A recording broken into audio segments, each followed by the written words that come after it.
Hey everybody, welcome back to Divulgence. Today I have Thomas of Paranoid America. And coming back today, we're getting part two of our discussion on Disney and the occult. We're going to go through some more movies and let Thomas dissect them for us and get into all the curiosities and wildness that are kind of hidden beneath the surface. But how are you, Thomas? Nice to see you, man. I'm doing good, man. Thanks. Ready to talk more Disney. We got a whole bunch of movies on the list today. Yeah, well, thanks so much for coming back. So let's jump into it. Let's start. We're literally just going to start off from last time. So if you haven't seen part one, go back to part one, episode 51. We are going to start with Piglets. What is it called? The Piglet movie? The Piglets. I think it's Piglets Piglet's Big Big Movie. Movie. Yeah. Piglet's Big Movie. Okay, let's start with that. So that's part of the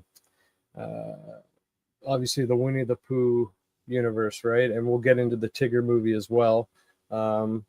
Should we start maybe with Winnie the Pooh? I don't think we got into that last time. I can give a general overview. In my opinion, the very first Winnie the Pooh movie is one of the most boring Disney animated movies that you can go and watch. That you could probably skip to the 2011 remake. It's not even really a remake. It's like just the latest official Winnie the Pooh movie. But Piglet's Big Movie is a really good one. The Tigger movie is a really good one. You have to understand that the general premise of Winnie the Pooh itself, it's a story that was written by a World War One vet after seeing carnage, after seeing like his best friends in foxholes getting torn apart by artillery shells, and he's traumatized. He's got actual shell shock before it was PTSD. And when he went back home from the war, this was the way that he was able to disassociate from these recurring nightmares and just like an existential feeling of dread for having participated in World War One.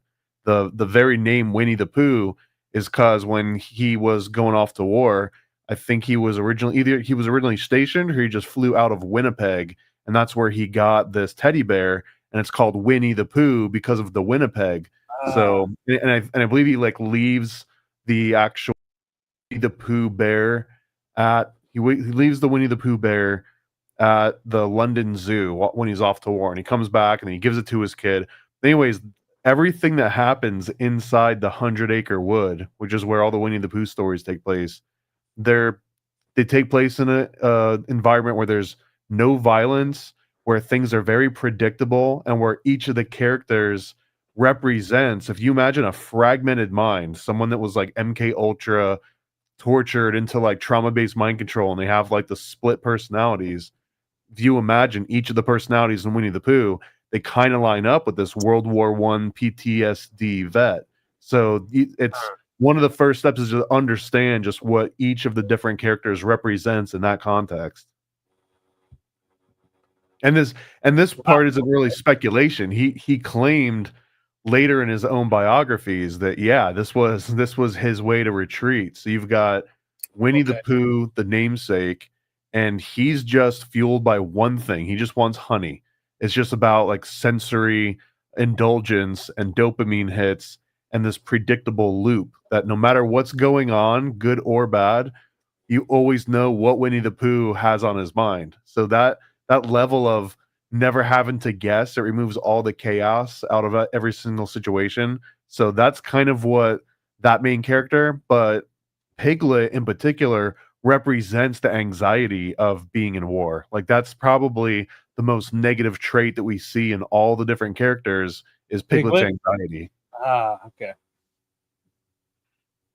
Because there are like you said, like you mentioned, an interesting array of personalities on the show. From what I remember, um, I can remember at least 4 or 5 of the characters. You got Yeah. Piglet, you've got Yep. Eeyore, who You is are the constantly depressed one. right. You've got Yeah. Rabbit, and Rabbit is the control freak that sometimes exerts like total control over everyone in 100 Acre Wood.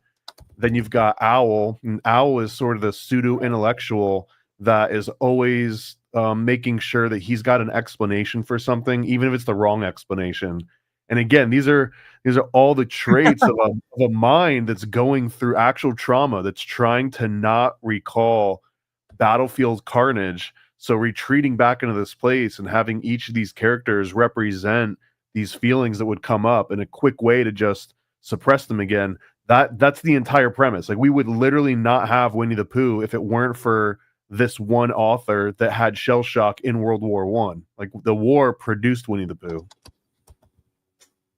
That's interesting. When the products of especially World War II, a lot of interesting stuff that came out of that. So World War One and World War II.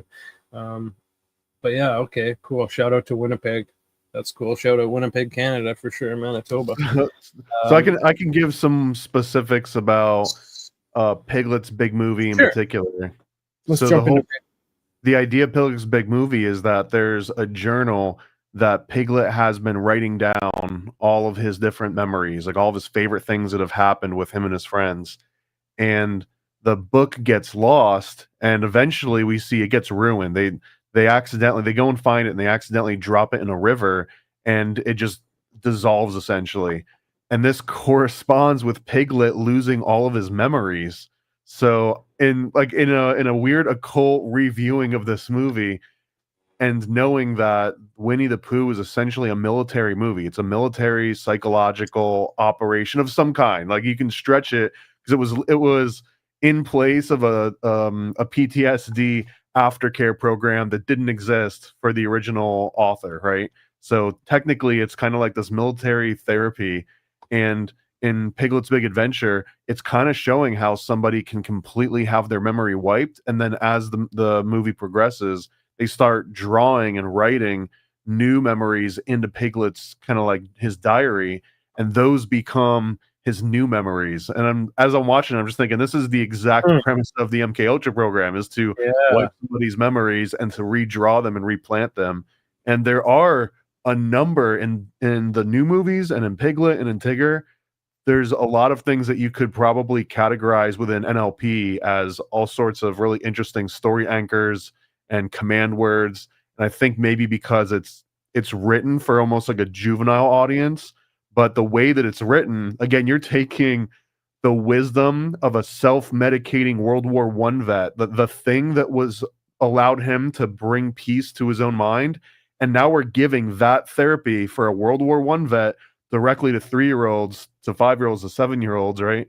And it's an interesting concept just because now they have the tools to deal with like war trauma, because this cartoon or this, so to speak, children's program exists, but it came from anything but. Wow, that's really interesting, actually. Not just, I mean, yeah, the one breakdown of that one movie is quite interesting on its own, but I'm just trying to respond to what you're telling me about the general overview about the about Winnie. Geez, that's crazy. So do you recall when the first movie came out of Winnie? Was it a book? It was a book, right? Oh yeah, no, it started off as a book right around World War One by A. Milner or Milna. I always get the last name, but it's like Milna. And it would become a treasured children's book. I believe it's public domain at this point, at least the original illustrated version of it. And then Disney adapted it. I have to guess at the year. It was early. I wanted to say like 70s and split the difference between where I think it might be. And then the Piglet's Big Movie and Tigger's Adventure, those ones I think were 80s, 90s. And then the latest Winnie the Pooh movie is 2011. And that's the very last hand-drawn animated Disney movie in existence, is the Winnie the Pooh from 2011. Wow. Okay. And the reason that I don't really recommend the first one is that they take the storybook like origins very, very literally, and the movie itself is even self-aware. They have certain parts where the narrator will be like, a bunch of stuff happens, and you literally see him like skipping a whole bunch of pages on screen. So the movie is almost a joke about how boring the book is, and it doesn't transcend that. Whereas the 2011 version, it does a similar thing, except the characters interact with the letters, and the letters become obstacles. And in one case, they fall into a pit, and then the letters in the page fall into the pit, and they can use them as stairs to climb out. So there's a more interesting breaking of the fourth wall, I think. And do you want to jump into finish off with Tigger? Is that kind of the last movie that you've done? Piglet's Big Adventure, Tigger, and then the 2011. So the Tigger movie is kind of sad. It's a really weird one, man. The premise is that Tigger believes that he's the only Tigger on the planet, and then he starts wondering, well, maybe I'm not the only one. Maybe I've got family out there. There's got to be someone outside the 100-acre wood that knows what a Tigger is. And everyone's afraid. Everyone basically assumes in 100-acre wood that his whole family is dead, that like he's the only last remaining one. Even though nobody has any proof to say this, he's the only Tigger in existence. So him venturing out into the world is either going to break his heart, or he's just going to be searching forever and they're going to lose him as a friend. So they collectively get together and they gaslight Tigger by dressing up as members of his family. They have this weird mock family reunion where they're like, "Oh, we got your letter, Tigger. Here we are. We're your family." And they do this so that he doesn't leave. And again, if you're reading into this is like, all right, what's the creepy MK Ultra take on this? This is if you're being programmed and you want to leave, you're like, I want to go back home to my real family. And everyone's like, no, you don't get it. We are your real family. And then they dress up as your family and they role play it into just being accepted by you. And it's a weird lesson. Imagine you're a 5-year-old, you brought your 5 or your 7-year-old kid, and they're watching this movie, and the general plot point is a kid is scared and wants to see his family, and all of his friends are like, no, you can't leave. You can't leave the woods. You have to stay here with us, but we'll dress up as your family if that makes you feel better. And it's a weird premise to put onto a small mind and make them think this might be a normal solution for a very specific problem. Exactly. Yeah. We also looks like we have a comment from the stands here. Green-eyed Crow, Kinga and Rue may be showing how children are passed down this traumatic experiences that their parents went through. What are your thoughts? Yeah, so Kanga represent, and if you notice throughout the movies in 2011, Kanga gets downplayed all the way to like barely even having a speaking part, because Kanga was the only adult figure left in the 100-acre wood once you're there, because it's Christopher Robin and Winnie the Pooh and Rabbit and Piglet and all the other characters. Kanga is the only one that somewhat represents a parent. So 2011, she's kind of gone. And prior to that, she was the only one that represents some kind of like a nurturing, motherly, everything's going to be okay vibe to the end viewer. And Rue, I do think Rue is directly related to maybe the excitement that the author felt in World War I. I don't know if he was guilty about it, but that everything about flying planes and explosions and fireworks, Rue embodies that. Either in the Piglet movie or it might have been the Tigger movie, you can see in his room he's got all these World War I planes drawn all over the inside of his room. And then in the 2011 one, when they're asking everyone what kind of rewards they want for finding Eeyore's tail, he wants to see fireworks and explosions. So I kind of think that, again, they all tie into some very specific element of Milna's psyche going through World War I, especially processing everything he went through. So Rue is excited. He's like this young, dumb kid, has no idea what war is anything like. And the mom is almost the one that wants to protect Rue from going off into the world and maybe join in the military. And it's like, no, honey, like just stay home safe with me. Literally crawl back into my womb, right? And we constantly see Rue in his bedroom being tucked in by Kanga. So I do think that every single one of these characters has these very provable links to specific traumas. Wow. Yeah, that's a deep one for sure. That's all right, let's move on. How about Howl's Moving Castle? I don't even really remember that one So that was 2004.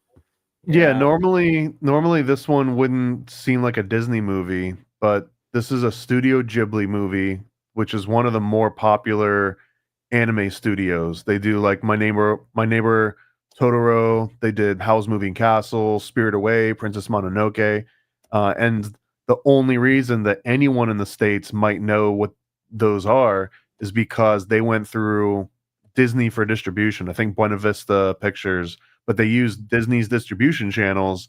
So technically, on paper, these are Disney movies because we wouldn't know about them without Disney, especially with the cast that they end up getting for voiceovers, because they want to end up getting very notable names for the English translations of these. So if you haven't seen Howl's Moving Castle, if you haven't seen all the other Ghibli movies, I do highly recommend them because like the ones that made them to the States were already very successful in Japan.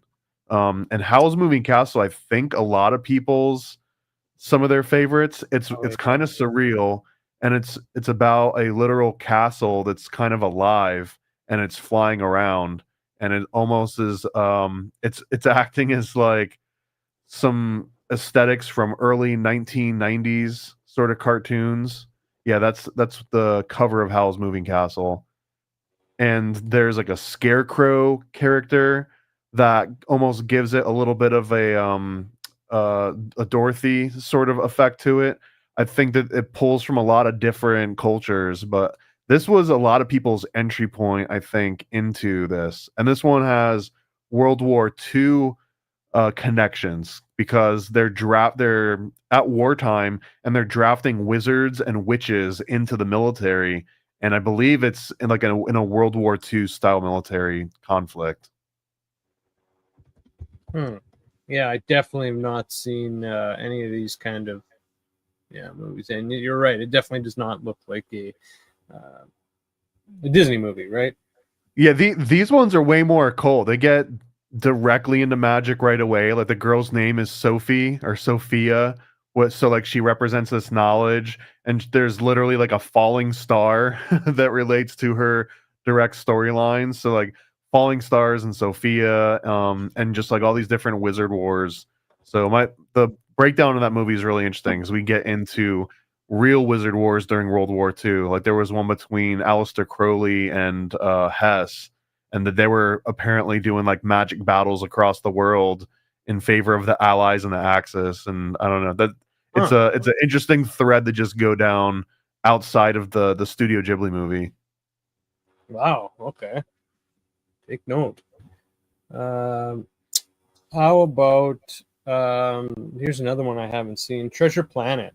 That looks like that there could be all sorts of stuff going on there. It looks like you got robots and big nosed old dudes with mechanical arms and pink blobs and cat looking women and stuff going on. Tell me what's This is going just on here. space Mormonism, man. That's Joseph Smith right there in the middle, and Ah, all the different cybernetic parts and android. Like you can basically they've adapted transhumanism. So okay. this has always felt to me as the most Mormon of the major Disney releases because it stars a space pirate treasure hunter. I mean, Mormons believe in getting your own planets. It's one of the first Right. like maybe like alt Christian religions that even acknowledges space and planets to begin with. Joseph Smith would talk about Quakers living on the moon. So this idea of like extraterrestrial people, very Mormon on par. And then the whole premise of constantly searching for treasure, that was Joseph Smith's whole bag. Like his start was being a treasure hunter. So I always felt like transhumanist space pirate movie. This is 100% about Joseph Smith, but it's kind of looking back from like an Atlantean future. Hmm. Interesting. Yeah, that's a wild one. uh, here's a popular one: Lilo and Stitch. There's a few movies of that now. I'm thinking maybe you've been through only the first one so far, give or take. Yeah, I've seen the first one. I haven't seen the remake. The original one, the main spoiler is the most important or the most interesting part of it, and it's that the entire planet Earth is simply being harvested for humans because humans are the favorite food of mosquitoes, and mosquitoes are an endangered species across the entire universe. So that this green program to save the mosquitoes is the only reason that humans exist, and the only reason that anyone cares about Earth is so that we can continue to be food for these mosquitoes. And Stitch basically comes from outer space as like a failed genetic experiment and gets watched over by these two girls, which leads to them getting on the radar of the government. And this is, I believe, the very first Disney movie that actually shows a government agent. It shows this guy that's clearly like a man in black. He works for the state, and he knows all about these different aliens. He knows about conspiracies, and we also see link to the Elvis is not dead conspiracy in this movie. This is interestingly one of the most conspiracy acknowledging Disney movies in all of existence, because they acknowledge at least 3 different mainstream conspiracy theories between Elvis didn't die, between the Men in Black, and the fact that there's aliens. Really? Wow. Okay. I think I remember you mentioning me about the Men in Black or something like that. But okay, so we got Elvis there. What's the Men in Black connection? The Men in Black, I think, was first became an archetype in the Mothman prophecy. I might be wrong on that, but I think it was a Mothman prophecy. But since then, Men in Black have always come to be known as these sort of black ops agents of the state. Like, you don't know if it's CIA or NSA or FBI or who the hell they are, but they tend to work for just the government in general. And like the Tommy Lee Jones and Will Smith movie, right? Like, they got the little pen that can make you forget and cause instant amnesia. There's rumors that these are the guys that show up if you ever catch a Bigfoot out in the woods. They're the ones that'll come and either, wipe you out, or they'll do like a little memory technique on you or something. So just the fact that a Man in Black shows up, black suit, black sunglasses, got the little wire in the ear. It's always like a very specific archetype.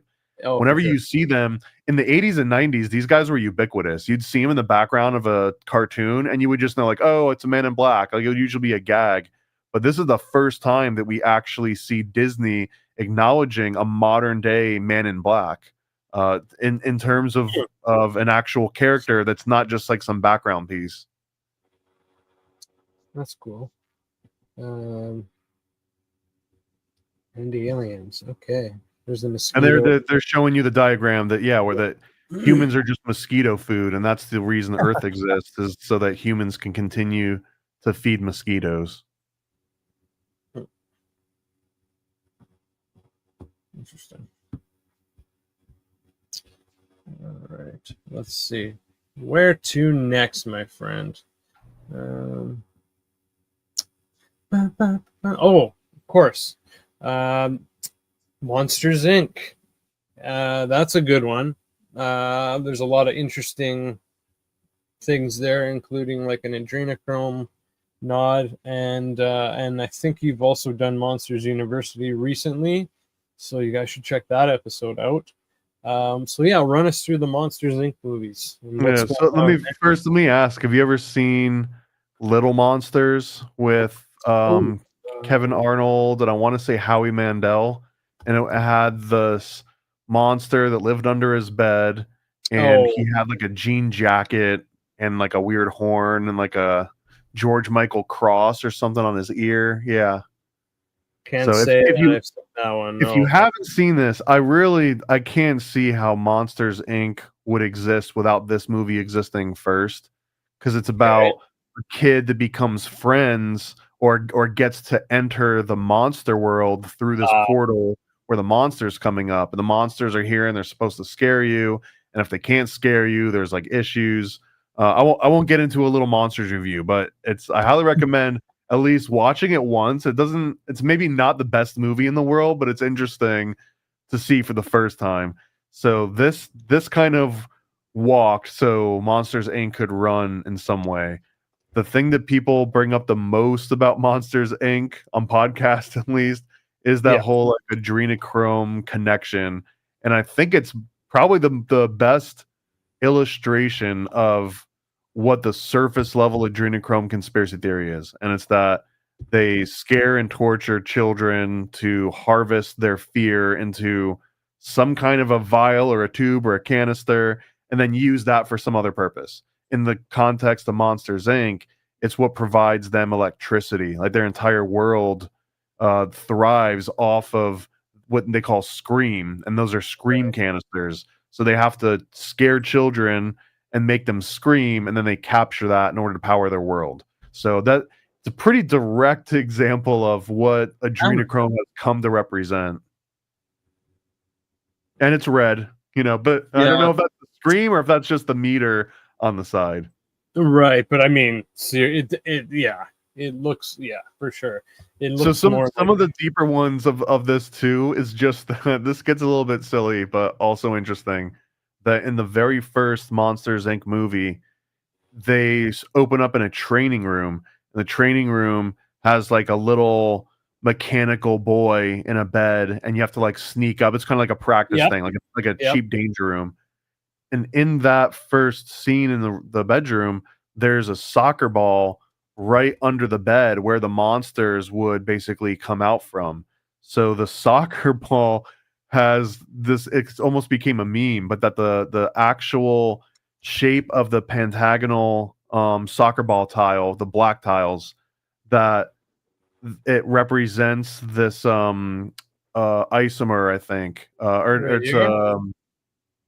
this is one of the scenes, yeah. And then if this were the video, if it were to pan to the left, there's a soccer ball that's right under that bed.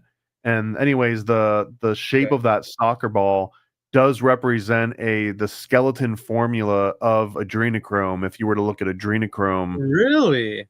only as a skeleton formula, but yeah, it's the same Yeah, exact yeah. shape as a soccer ball. If you do a search for Monsters Inc. soccer ball adrenochrome, you'll probably find a couple examples of people overlaying one on top of the Yeah. other.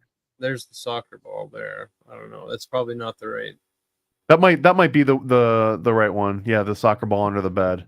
It's in Interesting. one of the very early opening scenes of this entire movie. Hmm. And you can see that like the black shape it just is a pentagon, but this has Right. been cited as another example. There's also a checkerboard rug, I believe, in either this scene or one that comes right after this. Yeah, no, And it was this scene. Yeah, I just had it pulled up. So yeah, you're right. It was so there you then go. it's like people are like, "Up, those are the proof that the Masons are behind all of this." So Yeah, right. it depends on how blindly you're just kind of like firing in what directions. But there's some very specific quotes in this movie. Like there's one that says that they know the window of innocence is shrinking, and that this is why they have to keep targeting kids, and this is why they're concerned that they might run out of energy. There's this overall existential dread that they might have to live in poverty or might have to live in like the dark ages again if they can't get the scaring up. And they're also saying that human children are becoming harder and harder to scare because they're becoming desensitized from media and war and whatever what have you, right? So the monster world is freaking out a little bit. It's like not only are they growing up faster, but they're harder to scare because they've become desensitized. So this movie is all about how do you continue to traumatize someone that's starting to develop sort of like a defense against traumatization. Hmm. Crazy. So yeah, so that's a big one. What about Monsters University? Anything going on with that? Is it Monsters similar? University shows you the Greek system, secret society initiation, probably the most direct example of one. And it also expands on this idea of Monsters Inc. But in Monsters Inc. University, they actually show that the monsters can scare adult humans, and that adult humans are worth even more scream than children are. However, since it becomes first, Monsters University in the Monsters Inc. universe comes before the original Monsters Inc. movie.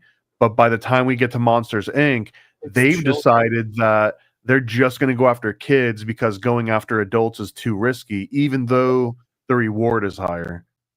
But the biggest thing about Monsters University is that it completely shows like a secret society initiation, hazing rituals. They're wearing cloaks. They're taking blood oaths. Like all of that, I think again is a very first in Disney. There's a few other movies that show secret society initiations. One is Nemo, I believe that at night they kind of initiate him into this new ritual right before he goes and tries to save them. That's one of the examples, but I think that this is the only other big one is Monsters University. Interesting. So, okay, moving on. Here's one that I actually remember seeing this in theaters as a kid. Recess, School's Out, bitch. Minus the bitch. So, what's going on here? Because I kind of remember this movie. I mean, I used to watch the show too. So, yeah. Yeah, I didn't. I remember the show was on, but I don't think I watched it a whole lot. But I did. I obviously watched this movie for the Occult Disney series. And this was right around the time that I think Disney had bought Doug from Nickelodeon, and I think Goofy Movie was somewhere close to around this time period. So, and both of those were TV shows that became movies. So this was something Disney was working on for a little while. This movie starts off at a top secret military base. So this is more examples of how the 80s and 90s, it was ubiquitous. Like conspiracy culture was just implanted into all media. It wasn't like there were conspiracy movies. Like every movie had some kind of a man in black or some sort of a secret ritual going on. Like you didn't have to make its own genre. So here's an example of that one. And then we've got this James Woods, I think, is like the villain in this movie, which is kind of funny. Yeah. He's also got some connections to it. That. There was a quote in here about, hey, you remember that time you convinced the FBI I was a Chinese agent and got me arrested? So like these kids are swatting each other and they're calling the FBI on each other and reporting each other as being secret, agents of other states. So like you've got all this kind of like high level political awareness in this show that was more or less for middle schoolers, I would assume, like elementary to middle school kids. So you've got like a lot of these deep archetypes, and then you find out that there's this guy doing this evil experiment because they're levitating like a big safe. They're trying to break into a safe with levitation. And then he takes over the school essentially, and inside the school he's running all these crazy experiments with robots and clones. And in one of the scenes, again, ubiquitous conspiracy culture, it shows a classroom from the previous school year. Like they hadn't cleaned off the chalkboard or whatever, and on the chalkboard it actually says like moon landing with a question mark on it. It was like another one of these nods of like, did this actually happen? Like this conspiracy culture from the animators that were actually producing all of this content that we were consuming. They're talking about, these are phrases from the movie: plutonium turbines, global electrodes. They've got laser devices, electron pulse generators. So the whole premise of the movie is that they're making like death rays, and that the kids are the only ones that can figure this out because all the adults are essentially inept, like the parents, the teachers, everyone. And there's also a incense burning scene where someone like lights incense and they go back, it like brings them back to when they were going through college in like, I guess the 1960s. And there's like a big psychedelic bus that they're all driving around on, and they're going to like a Dead concert. And there's this implication that one of the teachers has a psychedelic drug-induced flashback that unlocks some memory that had been suppressed, that then helps them defeat this quasi-military organization that had taken over the school. So it's got like so many cool little references into a kind of obscure movie. I don't think a lot of people have maybe even seen this unless they cared about the Recess series right when this came out. Right. Yeah. All right, let's move on to what is this? Atlantis. So it's Atlantis is the Lost Empire. Is that correct? Atlantis Lost Empire. This one had a huge budget, and I think that for a while there was a special edition of, I want to say PlayStation 2, maybe, Okay. that came out with Atlantis. So a lot they Oh, were hoping that this was going to be the movie that would get boys. They wanted like the young male audience before they bought Marvel or before they bought Star Wars and everything. And it was, I think this one was like a colossal failure. It ended up not doing the numbers that they needed it to do based on all the animation and all the time that went into it. But it is one of the more interesting Disney movies. Although I don't know, it falls a little flat in some of this aspect, but there's no other. It's almost a shame because this is the Disney movie about, like, I think Plato brought this up like 300 or 400 BC, and that this is Disney's take on one of the most classic non-folklore stories of all time. So have you seen this one? I have not. I kind of remember when it came out, but no, this one I didn't. I didn't see. Nah. So I think when we did this one on Occult Disney, we had Gordo from those conspiracy guys on this. Oh, Uh, nice. Right on. and it was really really entertaining one. But the premise is that they found this evidence that there was technology from 10,000 years before the ancient pyramids existed, that they had this kind of energy harness, and there was this book called the Shepherd's Journal, and I think the Shepherds is supposed to be an example of either Rosicrucians or Masons or some old secret society. And the Shepherd's Journal, um, they basically have either a map or more information about how to connect back to this like Atlantean culture. So they take out a huge, it's a military operation, and they take out a military operation to go and find Atlantis, and they end up finding it and kind of like drilling their way into it essentially, and find out that it's still around, but it's dying. It's been like a dying culture, and part of that is because the rest of the world is harnessing the energy that they used to be able to harness themselves, and there's like no balance left in the world. And the movie takes place during the Industrial Revolution, so there's a lot of references to almost like Jules Verne-esque, not cyberpunk, what's the other term, but Steampunk. steampunk. Yeah, it's got like a lot of steampunk sort of technology built into it. And then they come up on these actual Atlanteans, but the Atlanteans are kind of just like Native Americans mixed with hippies that have these high-tech crystals that they just harness the energy of. But it doesn't come across that any of the Atlantean technology is something that they've engineered or had to be smart about. And in fact, they don't even know their own technology. They'll find little artifacts, and it's this guy right here. I think his name, man, I'm gonna mess his name. I think it's Milo. I think Milo's the main character, and it's up to Milo, this outsider, to come into this ancient Atlantean world and show them how their own technology works, because they've got no idea. They've lost connection through so many generations and not having it. And I think that this one's an interesting story, because this is kind of how we found the Rosetta Stone. Is that, Napoleon and the French invaded Egypt, and they're like digging up things to build a wall or to like make a fortress, and they find the Rosetta Stone, and now it's like one of the most important discoveries of all time. You've got the way that Machu Picchu was discovered, and a lot of other sacred sites in Central America is because some American dude was just like on vacation or just being an explorer, and then finds this huge thing. So it's this premise of this outsider that's deemed unworthy, but actually has more impact on your own culture than you do. So I think it's worth watching. It's only like an hour and a half. It feels a little bit longer because parts of it kind of drag here and there.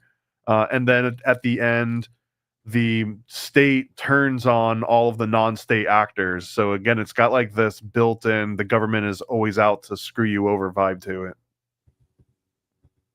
Oh, gotcha. Okay. Yeah, it seems like a lot of people in the chat, give or take 80%, 90% of the people that I just saw said it was kind of boring, but I think at least one person said they really enjoyed it. But Well, we've seen it. We've seen the same thing. So, for example, Fern Gully had the same premise where people are ruining this magic part of the planet or this part of our reality. And in Fern Gully, it's a little bit more direct. It's that they're taking out the rainforest, right? And the rainforest has got all these magical creatures in it, and like bats and fairies and stuff. So they have to stop humans from doing this. And then you've got Avatar, which is kind of similar. That the humans are trying to get this unobtainium, which the silliest thing ever, but they have to get this unobtainium, and by doing so, they're kind of ruining this natural ecosystem of these noble savages that live in this other realm. And it's the same story over and over again, but it's also a shift where for like Fern Gully is a great movie, right? It was entertaining, especially as a kid. But make no mistake that it's 100% a green sort of like a propaganda piece, right? It's like an Al Gore inconvenient truth state propaganda. Fern Gully 100% all the way. But I also think that these movies, especially Atlantis, Fern Gully, and Avatar, they all represent a new swing that Disney starts to go on this trope of like people bad. Like originally, it's all about people good, right? Pinocchio, Snow White, Sleeping Beauty, Beauty and the Beast. All of these movies, all the classics, were about how the human consciousness was this sacred thing that could fix anything. Like and it starts evolving into like true love, but really it was true human consciousness. But now in the genre of like Avatar and Fern Gully and Atlantis, it's like, man, humans are the worst. Humans ruin everything. Mhm. And this is like a 180-degree turn from where the original classic Disney started out. And by now, Walt's been long dead, right? So this is like the corporation Disney running the show more so than the person Disney. for sure, absolutely. Moving on. So here's one that I've seen many times. I haven't seen it recently, but I used to love this one actually. Yeah, I used to really enjoy it. The Emperor's New Groove with David Spade, John Goodman, Patrick Warburton, Eartha Kitt, Tom Jones. A lot of interesting names there.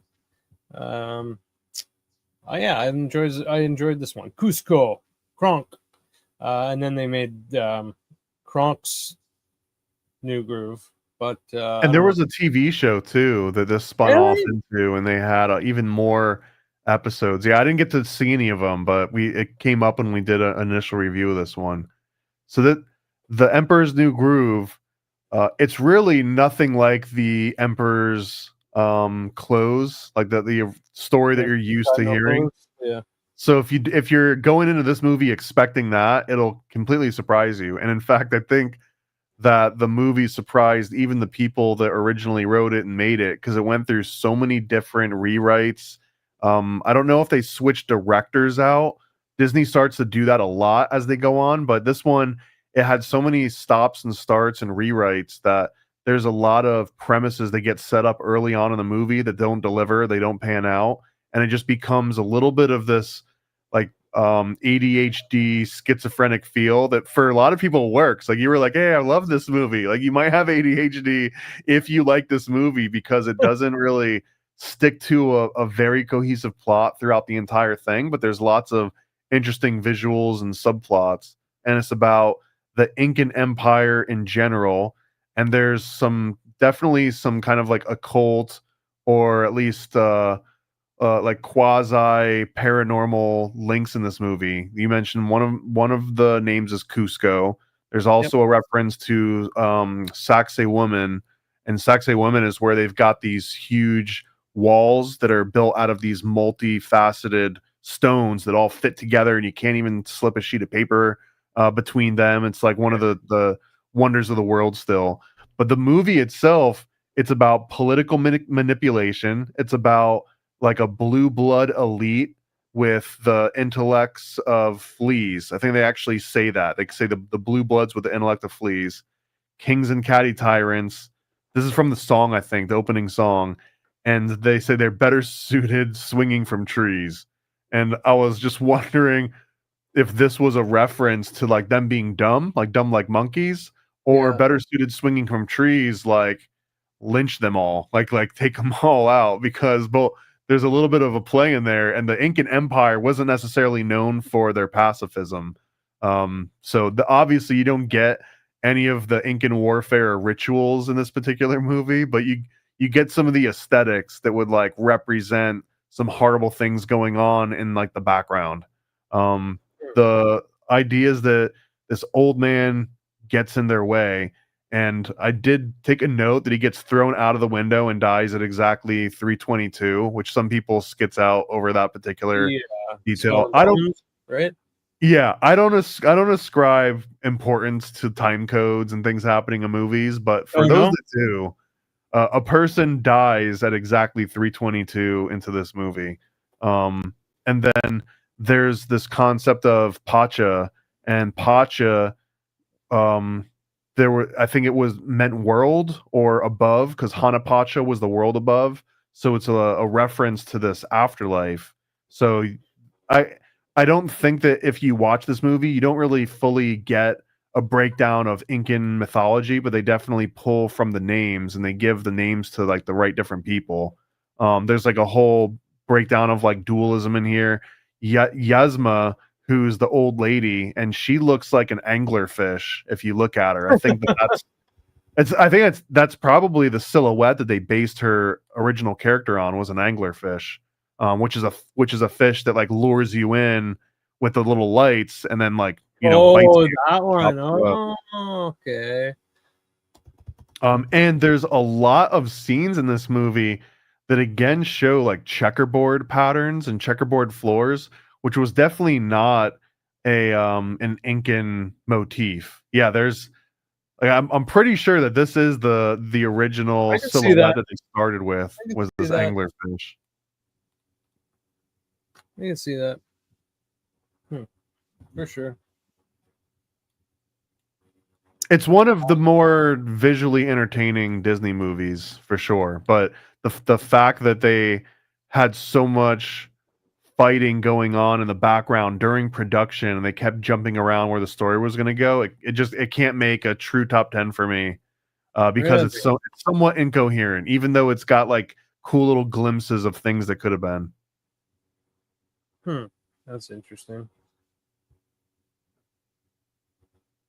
All it all depends what happens behind the scenes and if things are going to go according to plan, or if you have a bad actor, so to speak, no pun intended, going on, and yeah, they fuck everything up, right?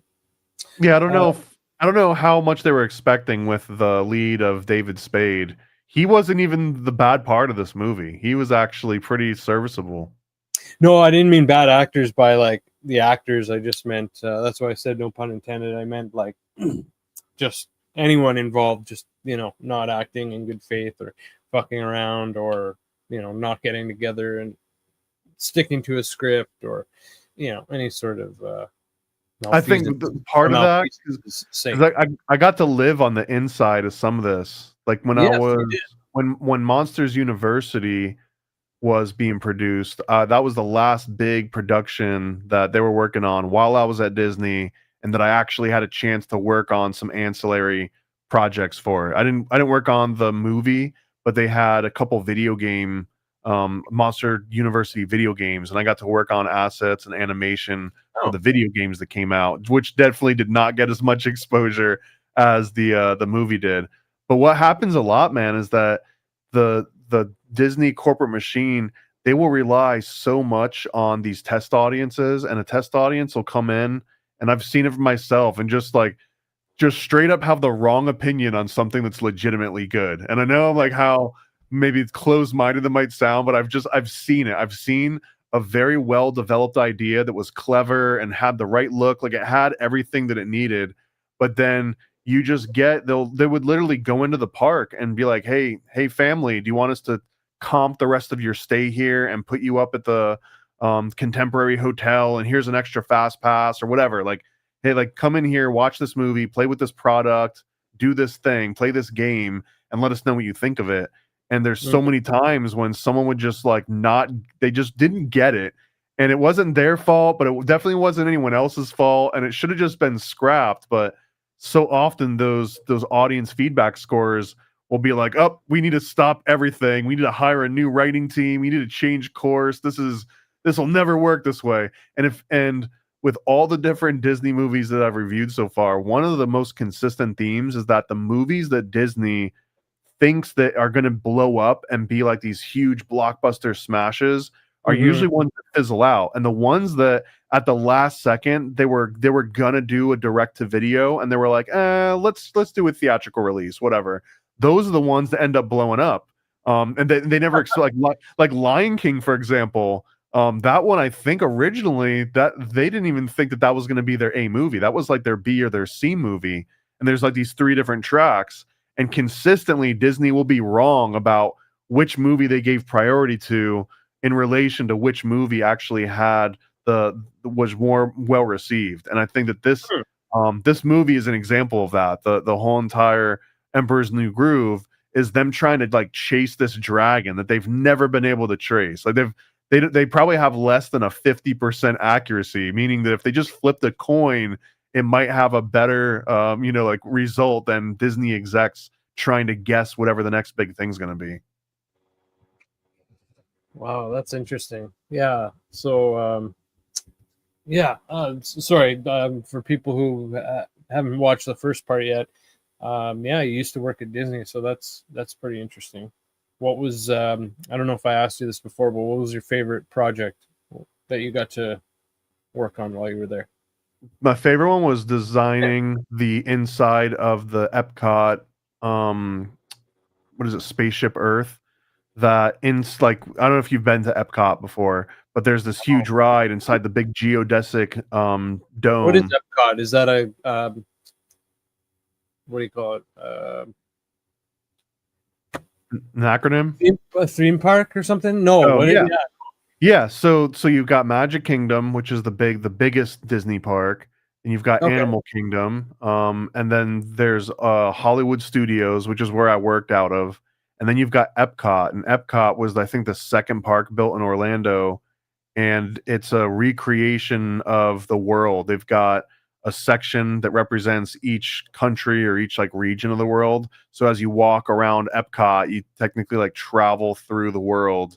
And in the center of Epcot, the big thing that everyone's probably seen pictures of is this big silver spiky ball, this big geodesic dome.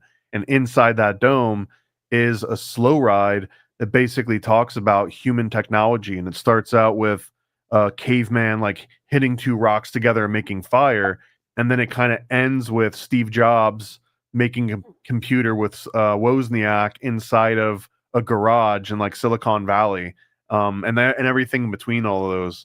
And there's like a VIP section to that entire exhibit, like in Spaceship Earth, that normal people don't get to go in. But if you're renting out or you're trying to put on like a big expo, you can rent out that VIP section. And then also, as you exit the ride, the dark ride, there's this big room where there are all these like interactive video games and exhibits and stuff. So I got to work on those video games and those exhibits, and I got to help design the VIP section upstairs that had way cooler technology. In the early 2000s, it was really cool. They had like a huge video wall that you could just go and like touch anywhere on the wall, and it would act like a mouse cursor. So we made these games and these apps that you could interact with by like touching a wall. Like now it's not even that interesting because anyone can do that with a projector and some like decent like webcam and stuff. But in the early 2000s, this was like a huge deal. Wow, cool, man. Good for you. Mike Frank says his mom used to work at Disney as well. So it's a huge company, man. It's an enormous company. Just getting bigger and bigger and bigger. And unless you're C-suite, they don't really pay great. Okay. But it makes up for it being able to like I mentioned, I worked at Hollywood Put it on Studios, your so resume. Yeah. I could just leave after we had like a long meeting. I could pop out and ride Tower Terror or ride Rock and Roller Coaster and then be back in the office like 15-20 minutes later. Really? Okay. That's interesting. That's an interesting smoke break. Cool, man. All right, here we go. Toy Story. Moving on to Toy Story. I think you said you've done up to Toy Story 3.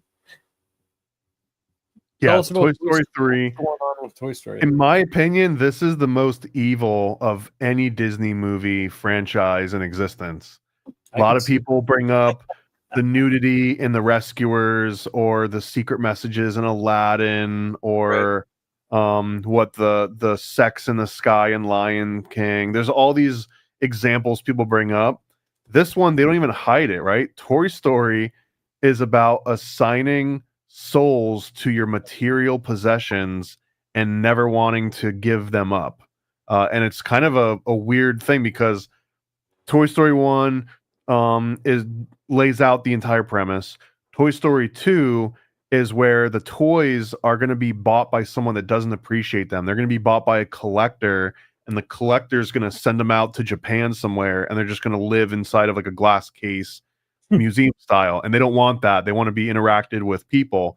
Toy Story 3 is about them getting donated to a preschool, I believe, or like a daycare center, and the toys that get donated there get tortured. This is another secret society movie as well, because like once the new initiates come in, then the old class gets bumped up, and then the new initiates have to take all of the abuse and the trauma. But also in Toy Story 3, the ones that get skipped over that don't even make it to the daycare center, they get sent off to be melted essentially. And there's this whole scene where they're on a conveyor belt that's leading into this like furnace, and they're going to be incinerated. And so many people that watch this either with their kids or when they were younger and they grew up and they saw us themselves, Right. they'll recount this as like a traumatic scene where some people even cry, like they tear up because they think they're about to watch like their favorite characters die.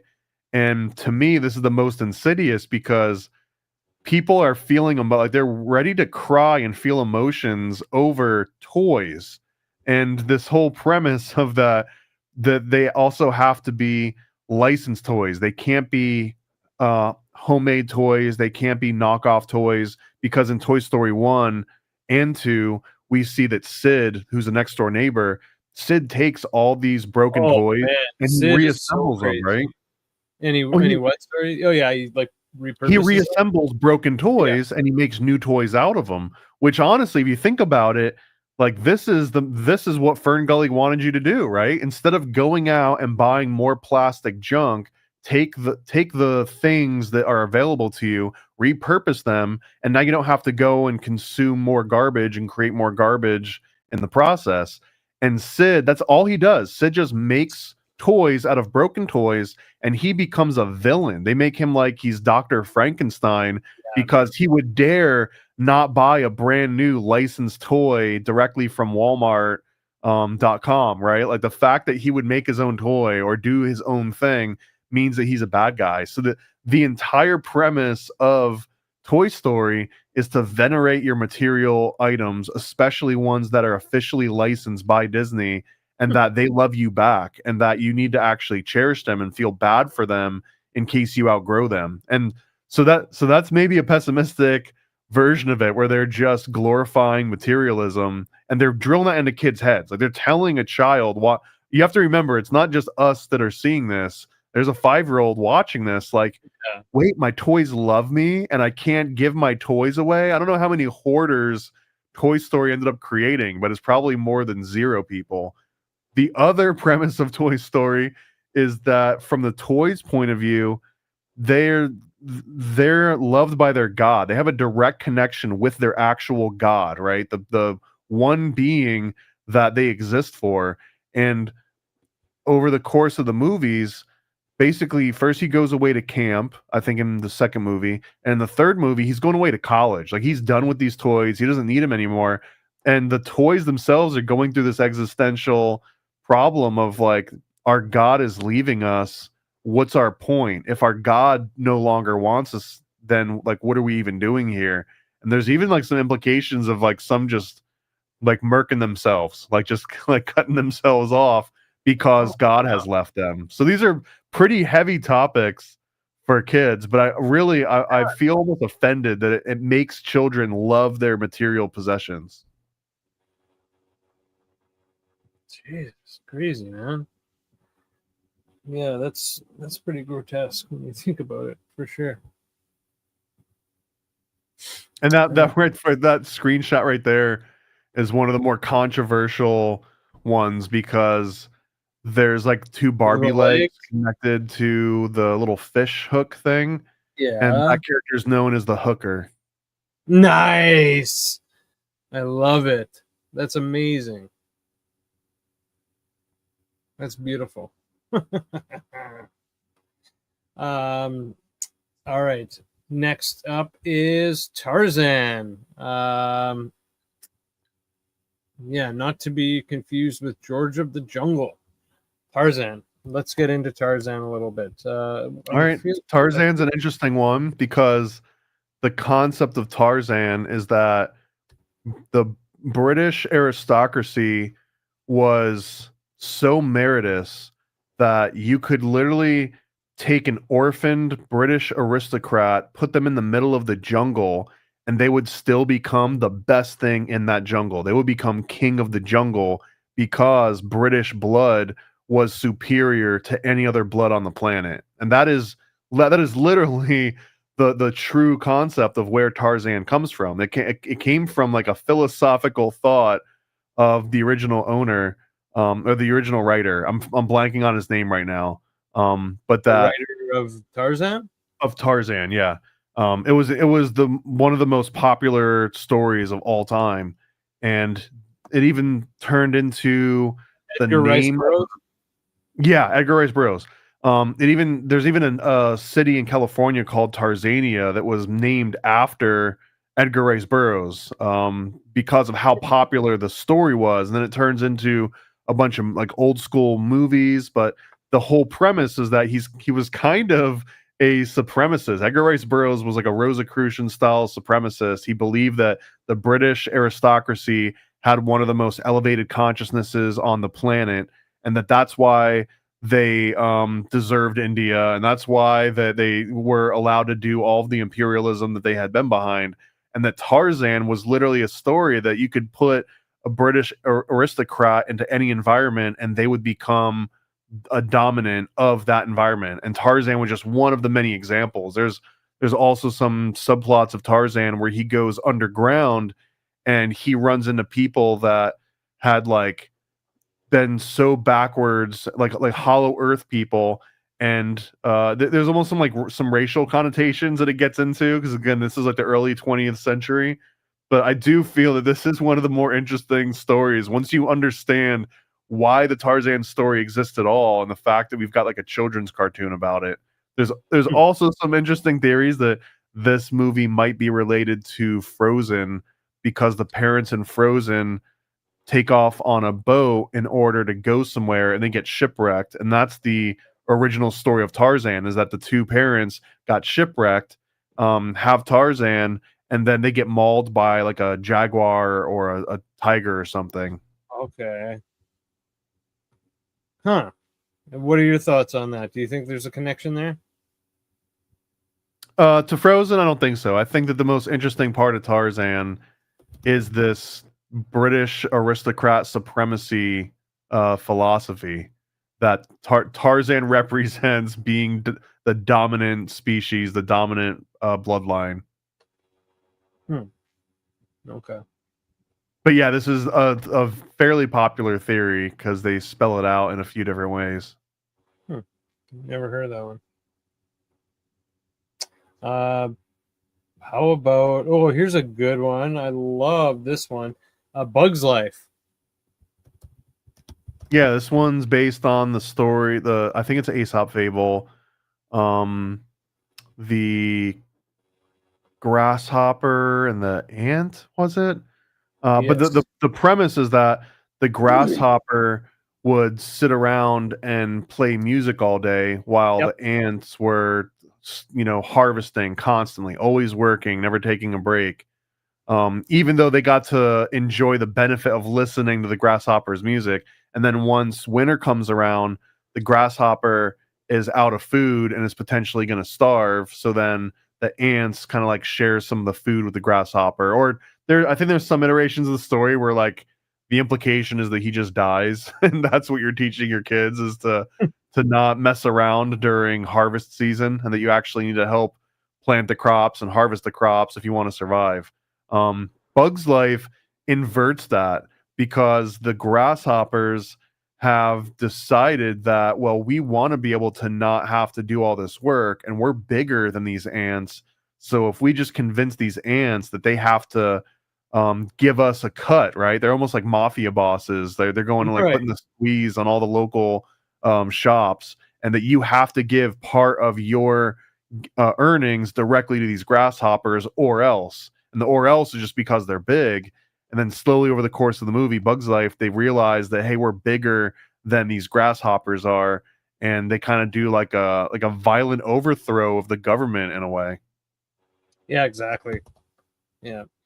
The problem with this movie is that despite everything good going for it, if you watch it right now, it looks like it's got like PlayStation 2 graphics, like the rest of the movie. And it was just right before things started to look really good. They didn't have a lot of like the same like shadow rendering. They didn't have ambient occlusion or global illumination or any of like the cool some of the screenshots we're seeing here are definitely sweetened, I think. But if you Okay. go back and actually just watch this, it doesn't hold up quite well. And I don't know, in my mind it was a little bit superficial. Like it's a little bit too obvious everything that goes on, and there's not like a lot of extra deeper meaning to it other than letting you know again like your government might be trying to kill you. Your government might be stealing your tax money and not using it for what they say they're using it for. That's kind of what this movie's about. Hmm. I definitely see that. I definitely see that. Let's see. Um, hmm, yeah, this might be a good one. How about Mulan? Mulan's one of the only Disney princess movies that features an adult princess. I think that they convey that she's old enough to leave home, but she doesn't because she's basically taking care of her dad. And this is also a movie that was based on a real story about a girl that pretends to be a boy, joins the military in place of her father so that her Right. father can stay back. And that's basically what happens in this one. This is probably one of the most, I guess, empowering. Like she has the most agency out of any Disney female character up to this point in Mulan. And also this one, it ties a lot more into the actual folklore of the region. And I think that this might have been them trying to court Asia a little bit, like dipping their toe into that pool. Okay. I've got just a lot of good things to say about Mulan, and especially just because it breaks the mold in a way. Like it doesn't fit the same template that you see from every other Disney movie that came before it. Hmm. Let's see. Ah, here's one. Here's a great one. I used to freaking love this movie. Let's go to James and the Giant Peach. Okay, let me see if I got my notes on this one. This Sure. is another interesting Oh man. pattern that you'll see reoccurring if you look into children's literature. There are so many intelligent military intelligence operatives that end up writing children's books that then become incredibly popular and last for hundreds of years. So this one is no different. This is another example of a military agent writing a children's book. Um, when I originally watched this one, Old doll. the if you read, I remember reading this book when I was a kid and then seeing the movie later, and I mean they're about general the same premise, but there's way different things that happen in each of those. And I do think that there's a few different references in this movie to like ancient alchemy. So whoever was working on the screenplay or at least doing the animation, because they have some scenes where there's like 1,000 crocodile tongues referenced. Okay. They boil the skull of a dead witch for 20 days and 20 nights. They get the fingers of a young monkey, the gizzard of a pig, the beak of a parrot. There's 3 spoonfuls of sugar, which I think is a Mary Poppins reference, most likely. And then you stew it for a week and let the moon do the rest. So they actually have a very like alchemical, occult grimoire recipe in the middle of this movie. And they also are doing this so that you would never be miserable again. And in the NLP way, this is almost a command statement. They're saying this to James, but they're also saying this to the audience. They're saying, "You are miserable, aren't you, James?" And to just say that phrase, "You are miserable," as someone watching this movie, like it actually plants that seed. It plants, "You are miserable." So now if you like say that and repeat it back in your head, it can put you in a very specific state. And there's a lot of other parts of this particular movie that seem to play on that. I'm not saying that someone sat down and they're like, "I'm going to put NLP in here," but all NLP is, it's a study of effective communication, and there's so many examples where Disney is definitely effectively communicating, especially if it's to like 5 and 7 year olds. They're like shooting fish in a barrel with some of these techniques. Damn, that's wild. Yeah, I almost want to rewatch this one now that we're talking about. And also, I think that there's like a drug addict in one of these. One of the characters represents being a drug addict that's fiending, I think and you're right. he ends up like licking a bag because Yes. they just ran out. And I mean, I don't know if you've ever seen like an actual drug fiend in real life, but that's what drug I've done fiends that. do. It's just lick bags. Yeah. I think there's a really good Viagra Boys song called "Lick the Bag." That's basically about that. Okay. That's interesting.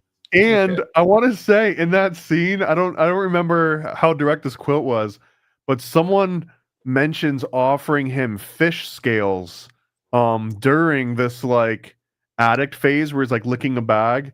So again, if you're an addict licking a bag and someone says something about fish scale, to some people that means something very specific. What is? I don't think I've heard of. Well, then that's fish good. I'm scale. proud of you, and you shouldn't ask any more questions. You're a good boy. Okay, fair enough. And thank you, sir. Fair enough. All right, let's we'll do a few more. We got a little bit of time. I'll let you start picking between. I'll give you 2 to pick, and you pick the best one. Okay. Hercules or Hunchback of Notre Dame. I gotta go with Hunchback. Mainly because Hercules is more fabricated. Like they have interesting mythological figures, but they assign completely different roles to them, and it's a little bit more convoluted. The Hunchback of Notre Dame is really interesting because the premise of the Hunchback of Notre Dame was a transition from, I believe, like Freemasons hiding information inside the architecture of cathedrals, like actual operative masonry, to the printing press and the Bible coming out. It was this actual transition. This is the original book Hunchback of Notre Dame, I think, states this a little bit more overtly than obviously the Disney cartoon does, but it's that at a certain point it was these high skilled operative masons that were baking all this intelligence into the cathedrals and into Notre Dame itself. Like it had all, all the cymatics and the ratios, and I'm sure you've seen a million of the different conspiracy documentaries on how Sure. Notre Dame's got like ancient knowledge baked into it. Well, that's not like a new age premise. That was always kind of considered real, that these cathedrals built by these masons did have secrets built into them, because they literally did. But as soon as the printing press comes around, now you don't need secrets to be baked into cathedrals. Now the secrets can be baked into the Bible itself, and that this mass-produced Bible has all the same information that technically any of these Masons could have given out. So the movie and the book Hunchback of Notre Dame sit right at this exact moment in which that transfer from Masonry into the printing press is occurring. And I think it might be one of the most like religious acknowledging theatrical length cartoons. I don't think any other Disney cartoon implies like an actual denomination of Christianity, where this one is very specifically Catholic, I believe. I don't even know. And and technically in some viewings, the Catholics embracing of gypsy magic, because like the main love interest is this gypsy girl that literally is magical, and that you've got Quasimodo that represents like this ancient but misunderstood form of Catholicism, or maybe even like Jesuit culture. Like he was like he was locked up by the Jesuits to like be hidden from everybody else. But even in the movie, his caretaker is kind of the bad guy. Like he's the one that makes sure that Quasimodo is there and fed and everything, but he's also a bad guy. Like he's a villain. Yeah. And he's a Jesuit. Like we've actually got a bad guy Jesuit in this movie, but Quasimodo represents this humble, ignorant Christian that's getting tied up with, you know, the gypsy and her magic. Yeah, I who's in this? Kevin Kline, Demi Moore, Donnie J. I don't know who that is. Tom Hulk, OT. I don't know. Interesting. Okay. Moving on. Let's try. I think we did. Yeah, we did that. Did we do Pocahontas? We might have. I think so. Yeah, that one's not so bad. What about I don't think we done. Did we do Nightmare Before Christmas? I don't think we did Nightmare Before Christmas. Yeah, Nightmare Before Christmas, one of the OG Tim Burton movies. I think that they parted ways after this one, and only recently got him back for something. But yeah, this one also had a couple other follow-up movies that had the same aesthetic as this, but it wasn't done by Tim Burton. There's like another director. I'm blanking on his name. He did Coraline, I believe. So, yeah, okay. So Corpse Bride wasn't Tim Burton. Tim Burton and Mike Johnson. I think Mike Johnson is the one that it gets transferred to. This So the original Nightmare Before Christmas, it starts with the imagery of a wicker man, of a burning man, which is really just a repurposing of the cremation of care ritual. It's this like purge of promiscuity. So it's probably one of the more occult Disney movies because it starts with the wicker man. And then kind of like Monsters, Inc. that someone mentioned, that you've got these magical doors that lead to different portals. You've got the door to Valentine's. There's a door to St. Patrick's Day. There's a Thanksgiving Day door. And that these all represent that there's multiple versions that we haven't even seen yet, that there's not just a night before Christmas. There's a night before Valentine's, a night before St. Patrick's. Like every single holiday has its own door in this universe. There's a door to Easter, there's a door to Christmas. They have a lot of references to actual alchemy and poisons. There's like deadly nightshade and frog's breath and worm's wort. They've got Sandy Claus, who's like an evil Santa Claus. They also use science in this movie to explain Christmas. So there is this scientific sort of excuse of Christianity in this one. They're kind of like explaining away everything that you might know to be good, and then only the bad things are the real things. And I think that the basic gist of this movie is an atheist finding God. It's about somebody that has no faith that anything could ever go right, and then finally has some faith at the end, but it's not very overt. But that's essentially the premise. Or it's somebody that starts out as a nihilist and then becomes maybe agnostic. If you had to like really tone it down, I think that's kind of what this is about. Okay. Huh. Because I think even Sally's vision in this movie is that she found God in the world of science, so that there's no real need for like a God anymore. Oh, okay. Which would make sense because Sally is a version of Frankenstein's monster. So Right. for her, the God would be a mundane person. It wouldn't be some supernatural creation. Makes sense. Makes sense. Okay. How about the And those are bear? the Boogie Boys. The Boogie Boys are Yeah. legitimately some of the scariest Disney IP. Yeah, they're pretty wild, right? Like these little, I guess they're supposed to be teenagers. I don't know, but they like, yeah, kidnap, beatings, theft. They're no good. They're up to no good for sure. There's also an interesting point about this whole world of Nightmare Before Christmas that they're not mean. Like none of these characters are mean, even though they're terrifying, and even though some of them literally seem like they would kill you, like they would hurt you and kill you, but Right. none It's of just them are mean about it. right. It's just how they are. Yeah. No, I definitely picked that up for sure. Yeah. Um. Yeah. So yeah, there's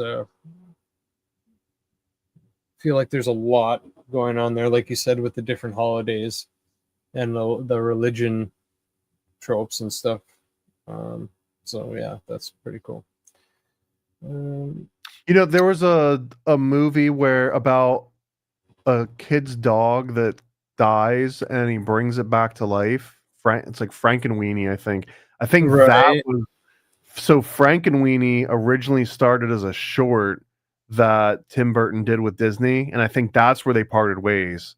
They decided they were like, "We're not going to work with you again." And then later on, Oh, he comes back for Nightmare Before Christmas, and then ultimately he does redo Frankenweenie much later after that, which is ironic because Frankenweenie was originally the thing that got him kicked out of Disney because they right. just said that it was too dark for what their audience wanted. Huh. Okay, that's weird. Okay, you mentioned Aladdin, so let's get into Aladdin. So Aladdin's actually the real story of Aladdin takes place in China, I believe. Um, a lot of people associate Aladdin with like Persia or like, like the Middle East, but Yeah, it for takes place in sure. essentially takes place in China, the original story.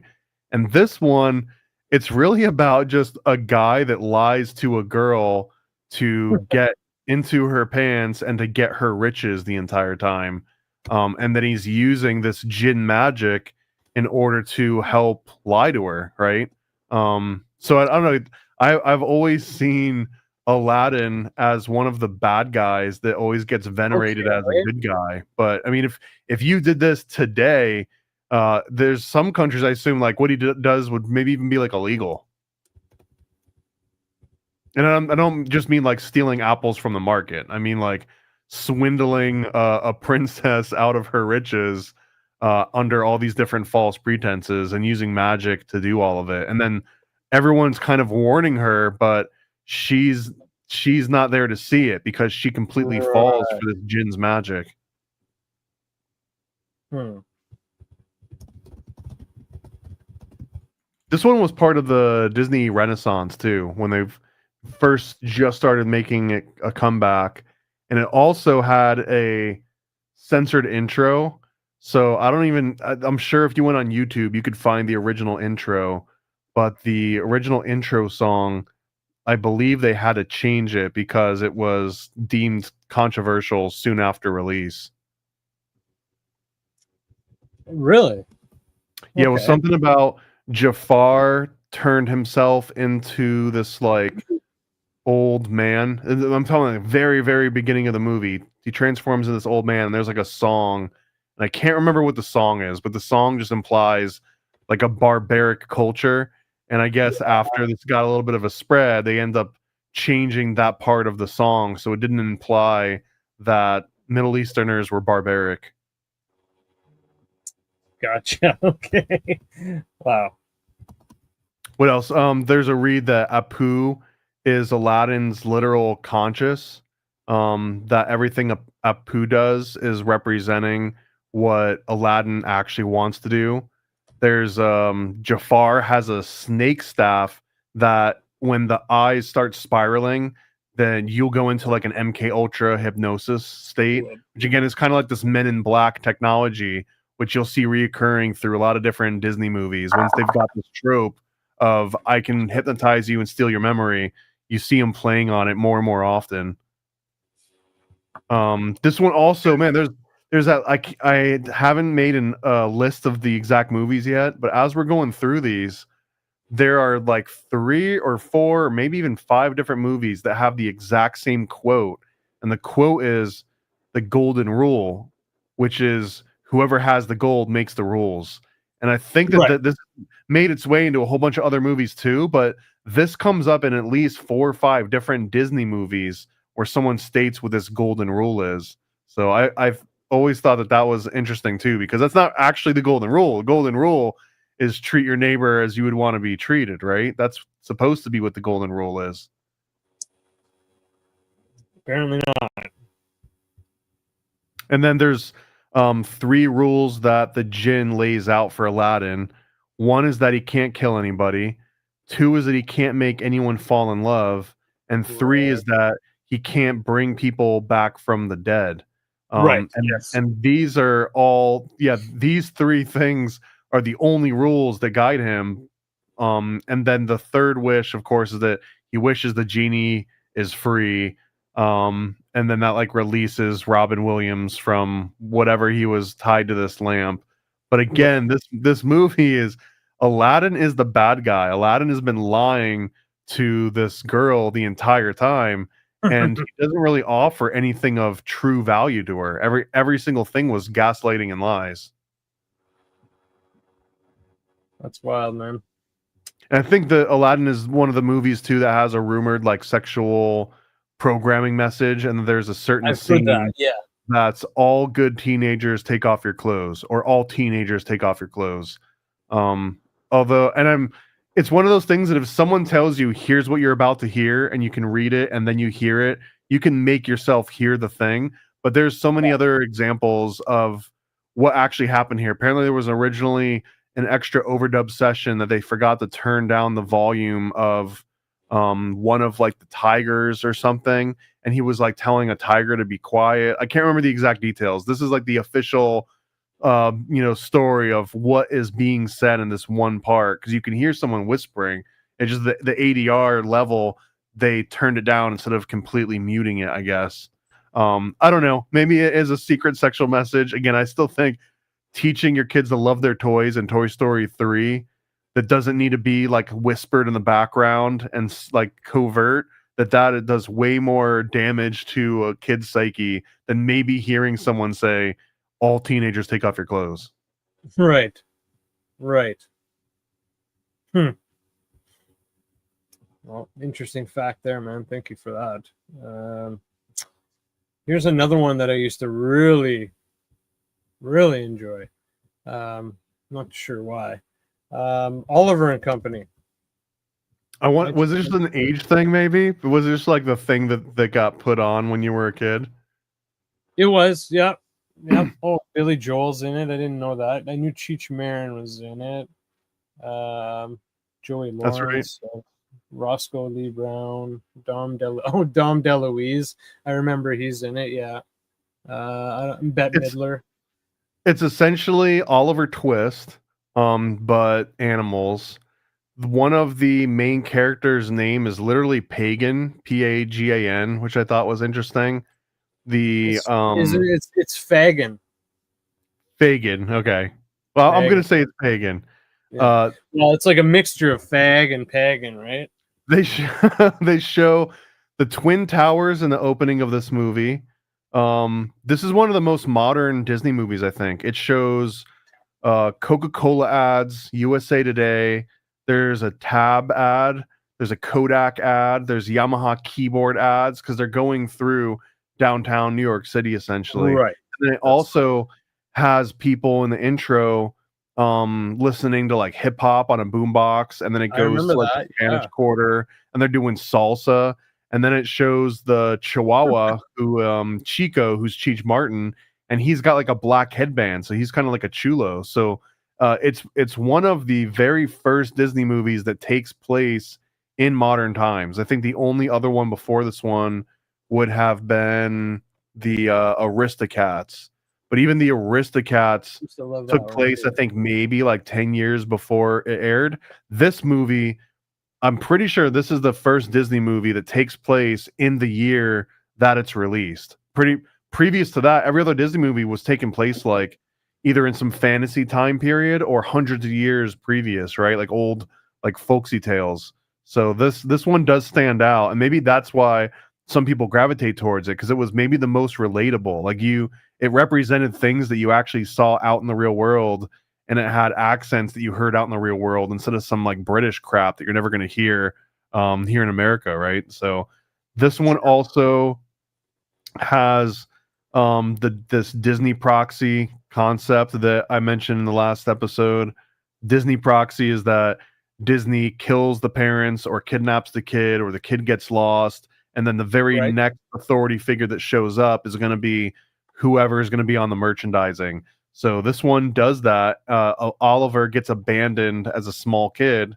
Again, Oliver Twist, kind of backstory. And that's again, that's the Disney proxy. It's to remove this kid, and then you run on these gangs of these different IP, these other sidekicks, and these sidekicks become kind of the real stories. And it's not Oliver himself. It's Fagin's kind of the real protagonist of this movie. Right. Yeah. Yeah. I see. I get what you mean when you say that. Yeah. And then the poodle represents eugenics, quite obviously. Like even in the real world, like the eugenics in the world of dog breeding and dog competitions is one of the few places, and horse breeding, I think, one of the few places that eugenics is still basically promoted and glorified, right? But anything outside of dog competitions and horse competitions, it's usually Right. looked down upon. Okay. Well, what about Aristocats? Since you mentioned it, and it seems kind of similar. Anything to say about that movie? I used to really enjoy that movie too, especially the kind of the funk down breakdown music scene where they're jamming. I used to love that. Everybody wants to be a cat. That was good. It's a little dark, man. This story is ultimately about. Come on. It's always got to be fucking dark. It's about a blue-collar servant forced to work until he dies, and then watching other cats being treated better than him. Like that is the story of Aristocrats. The movie or the song? The movie Okay, itself right. is. Okay, gotcha. It was written by Tom McGowan and Tom Rowe, two Toms, based on like their experiences with their own pets. And it just, what if our pets went out into the world and went on an adventure, and what kind of personalities would they had? This one also has like a Mr. Magoo sort of feel to it. There's this lady, Madame Bonfamille, who is one of the main characters, and her attorney is almost a direct rip off of Mr. Magoo. Oh my god, so funny. So funny. When his car just like boom, boom, boom, boom, boom, boom, just backfires and stuff. Oh my god, it's so good. So in the beginning of this movie, Edgar puts sleeping pills into their drinks, which is kind of creepy now, right? Like, but it shows dude, like drugging kids Creme essentially. de Edgar, man. Right? Yeah. And then let's see. There's a mouse that comes in, and he drinks the sleeping pill too. and then Edgar drives them all off to like this farm. And I'm wondering, is this the farm where Fox and the Hound took place? Because the Fox and the Hound is also like this farm that they would drive animals off to when they're at the end of their life. They're also rednecks. They drop them off to like these rednecks, and there's a small moment in time. There's only a handful of movies in which Disney recognizes rednecks. It's this movie here, Aristocats, for this small little moment in time. There is Fox and the Hound that has rednecks. There's a couple characters in Robin Hood, which even though it's supposed to be British, there's like a couple like redneck style characters in that one. And then I believe Chicken Little is another one. And then there's another one called like Off the Farm or something where there's like cows and they live on a farm. But yeah, whenever I see a redneck in a Disney movie, it stands out because it doesn't happen very often. Interesting. Okay. In this one, there's Thomas O'Malley, who's the alley cat, who's clearly like the American, and he kind of represents Baloo. He's the same one that kind of acts as like this guardian angel. Then there is Marie, and Marie's entire movie her role in this entire movie is to get into trouble. She falls off a truck. She falls off a bridge. She's constantly having to like be this catalyst. She's kind of like that damsel in distress. Then there's a drunk goose, Uncle Waldo, in this one, and he's got a bunch of drunk jokes. And he's like he's like one of those lovable drunks, which is another interesting trope that's gone now. You won't find lovable drunks in Disney movies anymore. The other big one would have been I want to say it was Mary Poppins, where they go and they see like this uncle that gets drunk and he blows bubbles, and then all the kids start blowing bubbles and they're like flying in the air and stuff. But we're literally talking about like adults that have dysfunctional relationships with alcohol, but yet they become these very lovable characters in some of these earlier movies. And just I guess a snapshot in time. The other snapshot in time on this movie are the Siamese cats and the whole like we are Siamese. Oh no, that's Lady and the Tramp. Lady and the Tramp, that's Lady and the Tramp. Yeah, right. Yeah, gotcha. But there is one of these Siamese cats makes an appearance in this movie. You're right. And the only reason that they're even in this movie is essentially make a slanted eye joke. I think that they say Shanghai, Hong Kong, egg foo young, fortune cookie always wrong. That's all. That's all that we hear. Wrong. That's right. Yeah, it's part of the jam. It's part of the jam. That's so again. It's an interesting movie because it's a snapshot in time of something that wouldn't make it into another modern Disney movie. That's right. Yeah. And this movie probably has one of those little like disclaimers when it comes up when you watch Disney Plus, where it's like, this was made in a time when sensitivities were different or whatever. Yes, this was a time when you can have some fun with stuff. Yeah. That's funny. He's playing chopsticks. Playing the chopsticks. All right. Well, do you mind if we just do a couple more real quick? Yeah, fire them off. Okay. I'm just trying to find a few. How about Wall-E? Since Wall-E is a Criterion Collection movie, there's only so many. I think there's only so many Disney movies that are in the Criterion Collection. So yeah, I know you have an interesting episode on that, like cannibals and Satan and whatnot. So let's get into Wall-E. Okay, yeah. I even forgot about the cannibal angle. I remember it now. Wall-E also has a 2001 reference. The first, I want to say, 20 minutes of the movie have no dialogue, which is also notable because that was 2001: Space Odyssey. Was one of the first movies to have like no dialogue for the first like large intro. That Wall-E is a retelling of man's fall from grace, their exile from the Garden of Eden, and that the robot that comes back to Earth is literally named Eve, and Eve is in search of the tree of good and evil, the tree of knowledge, and that's what she's doing. Is she's scouring the entire planet trying to find this organic plant, right? That's the only thing that she's there to find. And Wall-E ends up going up to the spaceship where humanity's currently living.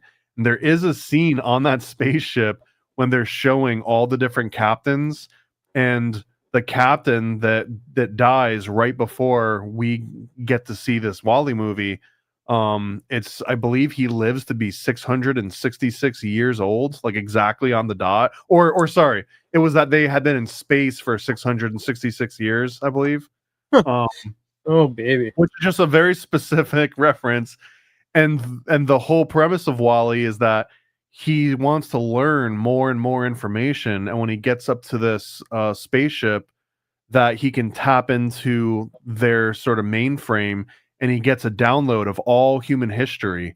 And that once he gets download of all human history, then he starts showing all the other humans on board, like, hey, here's your history, here's this planet, it still exists, let's get back there. But that planet is full of junk, and it's full of, like, humans left it for a reason, because they had destroyed the earth, and now they're out in the middle of space, and they found a way to sustain themselves, which is more than likely probably through cannibalism, mainly because at the beginning of the movie, they show you advertisements that they were showing humans to, like, hey, go out into space. Here's the new thing. Everyone's going to space. And they show people eating in restaurants, eating normal food. They've got like salads.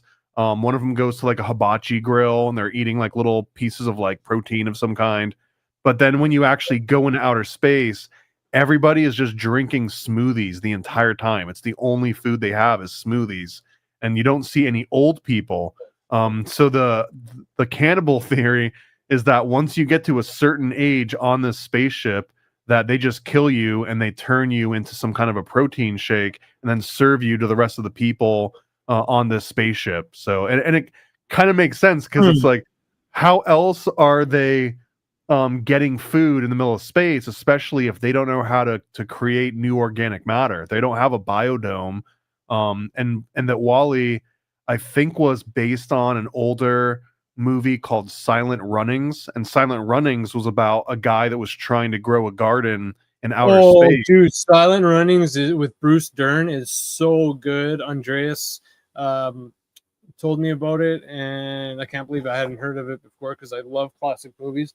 But yeah, I bought it right away and I loved it, dude. That was a great one. So I mean, Wally is basically a retelling of Silent Running. It's got all the same plot points. It's about humans trying to figure out a way to grow plants again and sustain themselves after they've ruined the earth. That's the entire point of that movie. And that no one really is giving Bruce Dern any credit, and they're actually mocking him. They're like, I don't want to eat food that comes from dirt. That's disgusting. Yes, right? You're right. That's a great movie, man. Yeah, you're right. They're giving him shit for wanting to eat real, fresh grown food. And they're just eating. So yeah, you don't get Wally without Silent Running. Okay, man. Wow, interesting. Okay, that's cool. I'm glad I mentioned that one for sure. Again, like I said, I'm a huge movie fan, particularly classic movies, but I love the Criterion Collection, and they usually have good movies, and that's the only Disney movie that's in the collection, and probably will be the only one, because the director, Andrew Stanton, specifically went to Criterion to make a deal with them. So I think most of their critical acclaim for the Wally movie, it has to do with that first 20 minutes of silence. Like, it was unheard of for a movie to do that. It was like a very bold move. Okay. Okay, Tangled or Up? Probably Tangled. Tangled is more interesting to me because it's Rapunzel, but Rapunzel and Tangled, they're based on a historical account of Saint Barbara, which is where you get Santa Barbara. The actual town of Santa Barbara is named after Saint Barbara. And Saint Barbara was she was a pagan that wanted to convert to Christianity, but her father didn't want her to. Her father wanted her to remain pagan, and so he locked her up in a tower, and this was to prevent her from venturing off into the world and becoming baptized. And that even in the old depictions of the tale of Saint Barbara, and even in old tales of Rapunzel, you'll see that in the tower, her window has this like little spade or like a club. It almost looks like a club sign on the cards, and that this actually was a sign of the Holy Trinity. So that even when she was being locked up by her pagan father in a tower to keep her away from Christendom, that she etched this. She made sure that the window itself that she looked through the world through itself represented Christianity, so that she basically, I think, escapes from her tower, and she becomes baptized and she converts to Christianity. Her dad finds out, cuts her head off, and then he immediately gets struck by lightning and dies. That's the original story of Saint Barbara, and because of this, Saint Barbara is also known as the patron saint of artillery and of explosions, and of retribution, because the second after her dad cut her head off, he gets hit by a strike of lightning. This became known as the first strike of artillery, the first weaponized use of artillery to punish somebody. So even now today, if you can go and look at different artillery factions within like the US Army, and their insignia will have a little Rapunzel in the background. There'll be a little tower with a woman with long hair flowing down out of the tower, and then sometimes fields of wheat all around. And then there'll be like a big cannon or something in the foreground. Because again, and people are like, why the hell what does Rapunzel have anything to do with a cannon? Well, this is the reason. It's because it's not Rapunzel, it's Saint Barbara, but it's the same exact story. Gotcha. Wow. Okay. All right. One more. Princess and the Frog or Romeo and Juliet? They're both not gray, I guess. Okay, Princess okay. and the Frog. Oh no. Sorry. There's one that I wanted to talk about. Hocus Pocus. Hocus Pocus. I have some friends in town that try to tell me that movie's so great. And anyways, I think it's nostalgia. A lot of people like it because of the nostalgia factor. I don't necessarily think it's the best movie ever, but it's part of a lot of people's October ritual. So not to take that away from anyone. It's not a horrible movie. It could have just been direct to Disney Channel, and I don't think anyone would have flinched too much. But there's a couple. So the biggest adrenochrome Disney movies that usually get thrown around is Monsters Inc., and the other one is also Hocus Pocus, because Hocus Pocus is that they need to consume the essence of a virgin child in order to extend their own lifespans. Which again, that's kind of the underlying premise of what adrenochrome is all about. Yeah, exactly. The other weird thing about Hocus Pocus is that it teaches, I recently did a video on this one, but it teaches kids a practical reason to lose your virginity early, is that it prevents witches from coming after you. Because if you're no longer a virgin, then now your blood is no longer of any use to, these medieval witches. Which I think I remember seeing this movie, or at least like around the time when I was like 12 or 13 or so. And I just remember thinking like, man, there's one other reason that I need to figure out how to get rid of this virginity thing, man. I don't want to be on the market for like Satanist kidnappers and witches. Wow, interesting. Any more on that movie?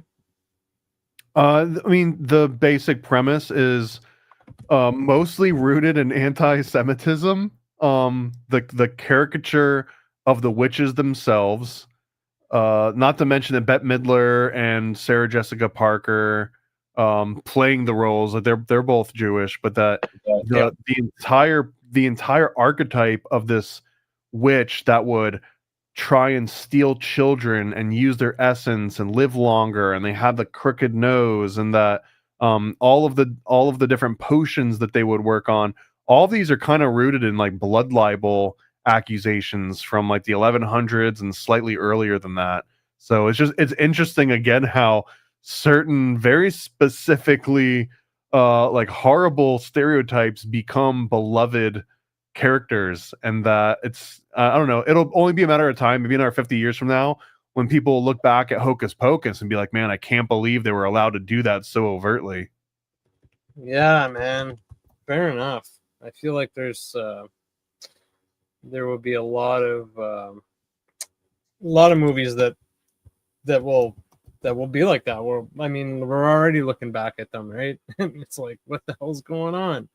And I think in that movie, Sarah Jessica Parker has this scene where she acts as like a Pied Piper, where she's sing. I think it's I put a spell on you, and as she sings this, Okay. all the children of the town are like following her, just like a Pied Piper would. And if you look into the origins of the Pied Piper story, it also gets very dark because it was also based on a historical event that I don't know how well it was documented, but that all of the children in a certain town just were gone. And some of the explanations was that there could have been a pandemic that wiped them all out. There was some explanations that there was a crusade where they recruited children into the crusade to go on like an actual holy war, and they just didn't have enough able-bodied adults. And then there's other versions where people actually came into a town and kidnapped all the children and then forced them into slavery in like other countries. But those are like the actual historical tales of the Pied Piper. And so it's interesting when you see like a Disney movie reuse that Pied Piper theme again based on what it was actually about. It really was about missing children. Damn, that's interesting, man. It really reminds me of Weapons, the movie Weapons. Have you seen Yeah, Weapons? another Pied Piper theme where it's Right? like a scorned witch Yeah, steals all the children of a town. What? Yeah, it's the exact same story over and over yeah, again. yeah. That was a wild one. It's got lots of rituals and occultism, and lots of shit going on in that movie for sure. Definitely highly recommend that. All right, man, I've taken enough of your time. Thank you so much for being here. Can you please tell everyone where the hell they can find you? Yeah, if you want more of this, you should go and check out the Occult Disney podcast. You can just search for Paranoid American on any podcast platform, and you can go to paranoidamerican.com where I've got original comics, stickers, shirts, all kinds of stuff. But really, I've been working on self-publishing comics for over 15 years now, since 2012. And I think we've just crossed about 60 different titles, including some brand new ones that I've been cooking up. One with the other guys from Think Tank. We're working on a comic book about Stanley Kubrick and the Golden Bough. Also, a Nice. new one that I've been working on for like 7 years called Lee's Demons, which is about Lee Harvey Oswald being trained by Papa Legba in order to create magic bullets out of the hearts and blood of demons. So it's 160 pages. It gets really deep. It gets into CIA lore. Jack Parsons is in it. Sidney Gottlieb's in it. Jack Ruby's in it. Jolly West is in it. So it's got a lot of like really deep cuts in there. That's awesome, man. All right. That's cool. Make sure to check out Thomas's stuff. Don't go anywhere, Thomas. But thank you, everyone. Thanks, everyone, for watching, listening. We have quite a few viewers tonight. That's great. Thanks for everyone in the chat for participating, and I just want to shout out all my new recent followers. Slowly but surely we're building it up. So please subscribe to the Divulgence Podcast on YouTube. You can check me out on X at Divulgence Pod. I'm also going to be, I think I'm going to reset up my Rumble account. Maybe also do Odyssey, and forget where else I was as well. BitChute, but I'm definitely going to jump back on Rumble. But yeah, thanks to everyone. Take care. We have next Saturday, we got William Ramsey coming back to talk about Fight Club. But I'm definitely going to try to do at least one episode before then.